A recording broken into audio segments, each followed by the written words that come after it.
نحمدہ ونصلی علی رسولہ الکریم اما بعد فاعوذ باللہ من الشیطان الرجیم بسم اللہ الرحمن الرحیم۔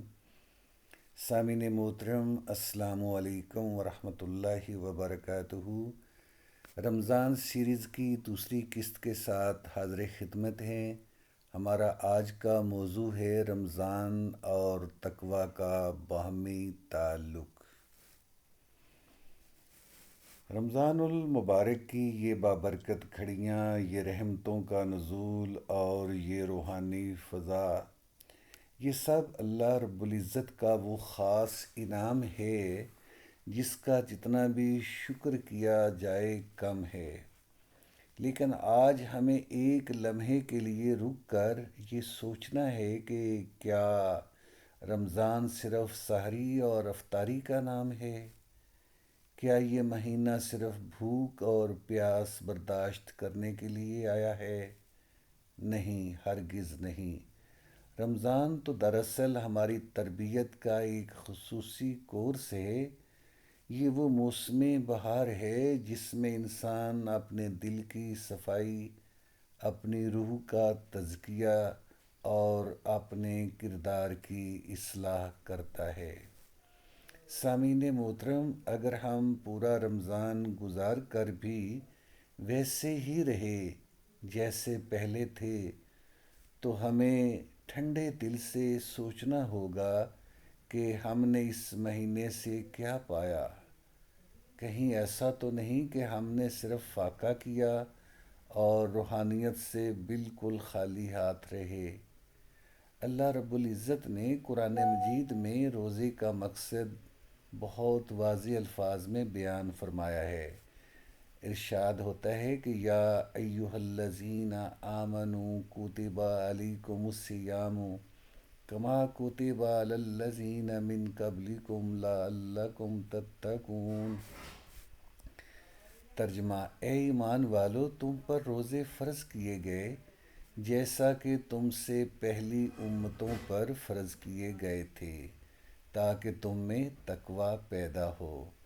یعنی رمضان کا اصل ہدف ہے یہی، اس کی روح ہے اور یہی اس کی معراج ہے۔ سامعین محترم، اب سوال یہ پیدا ہوتا ہے کہ آخر یہ تقوی ہے کیا؟ تقوی کا مطلب ہے اللہ کا خوف اور اللہ کی محبت دونوں کو اپنے دل میں اس طرح بسانا کہ انسان گناہ کرنے سے ڈرنے لگے اور نیکی کی طرف بھاگنے لگے۔ تقوی دل کی اس کیفیت کا نام ہے جہاں انسان تنہائی میں بھی یہ محسوس کرے کہ میرا رب مجھے دیکھ رہا ہے۔ اس بات کو سمجھنے کے لیے تاریخ اسلام کا ایک سنہری واقعہ سماعت فرمائیے۔ ایک مرتبہ امیر المومنین حضرت عمر فاروق رضی اللہ تعالی عنہ نے حضرت ابی بن کعب رضی اللہ تعالی عنہ سے پوچھا، اے ابی، تقوی کسے کہتے ہیں؟ حضرت ابی بن کعب رضی اللہ تعالی عنہ نے بہت خوبصورت اور حکیمانہ جواب دیا۔ انہوں نے حضرت عمر رضی اللہ تعالی عنہ سے پوچھا، اے امیر المومنین، کیا آپ کبھی کسی ایسے راستے سے گزرے ہیں جہاں دونوں طرف جھاڑیاں ہوں اور بہت سارے کانٹے بکھرے ہوئے ہوں؟ حضرت عمر فاروق رضی اللہ تعالی عنہ نے فرمایا، ہاں، کئی بار گزر ہوا ہے۔ حضرت ابی رضی اللہ عنہ نے پوچھا، تو پھر آپ اس راستے سے کیسے گزرتے تھے؟ آپ نے جواب دیا، میں اپنے دامن کو سمیٹ لیتا تھا، اپنے کپڑوں کو اکٹھا کر لیتا تھا اور بہت پھونک پھونک کر انتہائی احتیاط سے قدم رکھتا تھا تاکہ کوئی کانٹا میرے کپڑوں میں نہ الجھ جائے اور میرا جسم زخمی نہ ہو جائے۔ یہ سن کر حضرت ابی بن کعب رضی اللہ تعالی عنہ مسکراتے ہوئے فرمایا، اے عمر، بس یہی تقوی ہے۔ سامعین محترم، ذرا غور کیجئے، یہ دنیا بھی کانٹوں بھرا ایک راستہ ہے۔ یہاں قدم قدم پر گناہوں کے کانٹے بکھرے ہوئے ہیں۔ کہیں جھوٹ کا کانٹا ہے، کہیں غیبت اور چغلی کا کانٹا ہے، کہیں حرام کمائی کا کانٹا ہے تو کہیں بدنگاہی اور بے حیائی کا کانٹا ہے۔ ان تمام گناہوں کے کانٹوں سے اپنے دامن کو بچا کر اپنے ایمان کی حفاظت کرتے ہوئے اللہ کی رضا کی منزل تک پہنچنے کا نام تقویٰ ہے۔ رمضان ہمیں اسی احتیاط کی مشق کرواتا ہے۔ آپ نے دیکھا ہوگا کہ روزے کی حالت میں ہمارے سامنے ٹھنڈا پانی موجود ہوتا ہے، لذیذ کھانا رکھا ہوتا ہے، کمرے میں کوئی دیکھنے والا بھی نہیں ہوتا، مگر ہم ایک قطرہ بھی حلق سے نیچے نہیں اتارتے۔ کیوں؟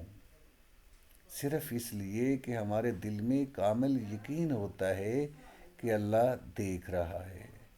سامعین محترم، یاد رکھیں تقویٰ صرف ظاہری اعمال کا نام نہیں ہے۔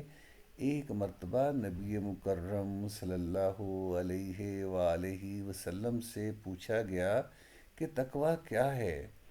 تو آپ صلی اللہ علیہ وآلہ وسلم نے اپنے سینہ مبارک کی طرف اشارہ کرتے ہوئے 3 بار فرمایا، التقویٰ ہا ہونا، یعنی تقویٰ یہاں ہے۔ اس کا مطلب یہ ہے کہ تقویٰ کا اصل مسکن انسان کا دل ہے۔ نبی کریم صلی اللہ علیہ وآلہ وسلم کا ایک اور ارشاد گرامی ہے، ترجمہ کچھ یوں ہے کہ اللہ تمہاری صورتوں اور تمہارے مال و دولت کو نہیں دیکھتا، بلکہ وہ تو تمہارے دلوں اور تمہارے اعمال کو دیکھتا ہے۔ اگر ہمارا ظاہر تو بہت اچھا ہو، ہم سفید کپڑے پہن لیں، لیکن اندر دل میں بغض، کینہ، حسد اور تکبر بھرا ہو تو یہ تقویٰ نہیں ہے۔ تقویٰ کا تعلق دل کی پاکیزگی سے ہے۔ سامعین محترم، آج اس پیغام کے ساتھ ہمیں اپنا محاسبہ کرنا ہے۔ ہمیں اپنے آپ سے چند سوالات پوچھنے ہیں۔ پہلا یہ کہ ہم نے کھانا پینا تو چھوڑ دیا، لیکن کیا ہم نے جھوٹ بولنا بھی چھوڑا؟ دوسرا یہ کہ ہم بھوکے تو رہے، لیکن کیا ہم نے اپنی زبان کو غیبت اور گالی سے روکا؟ تیسرا یہ کہ ہم نے سحری و افطاری کا اہتمام تو کیا، لیکن کیا ہم نے اپنے والدین اور رشتہ داروں کے دل دکھانا چھوڑ دیے؟ اگر ہمارا جواب نہیں میں ہے تو یاد رکھیے ہمیں اپنی سمت درست کرنے کی ضرورت ہے۔ آئیے آج ہم مل کر عہد کریں کہ اس رمضان میں ہم تقویٰ کے ان اصولوں پر عمل کریں گے۔ نمبر 1، نماز کا اہتمام کریں گے۔ صرف فرض نہیں بلکہ نوافل اور تہجد میں بھی اللہ کے سامنے جھکیں گے۔ نمبر 2، قرآن سے تعلق جوڑیں گے۔ روزانہ تلاوت کے ساتھ ساتھ قرآن کو سمجھنے کی کوشش کریں گے۔ نمبر 3، زبان کی حفاظت کریں گے، نہ جھوٹ بولیں گے، نہ کسی کی دل آزاری کریں گے۔ نمبر 4، رزق حلال کمائیں گے اور حرام کے لقمے سے اپنے پیٹ اور اپنے بچوں کو بچائیں گے۔ اور نمبر 5، حقوق العباد کا خیال رکھیں گے اور کسی کا حق دبایا ہے، کسی کا دل دکھایا ہے تو آج ہی معافی مانگ لیں گے۔ سامعین محترم، آخر میں اللہ رب العزت سے دعا ہے کہ وہ ہمیں صرف بھوکا پیاسا رہنے والا نہ بنائے، بلکہ ہمیں حقیقی معنوں میں متقی بنا دے۔ اے اللہ، ہمارے دلوں کو تقویٰ کے نور سے منور فرما۔ اے اللہ، ہمیں ان خوش نصیبوں میں شامل فرما جن کی اس رمضان میں مغفرت لکھ دی گئی ہے۔ وآخر دعوانا ان الحمد للہ رب العالمین۔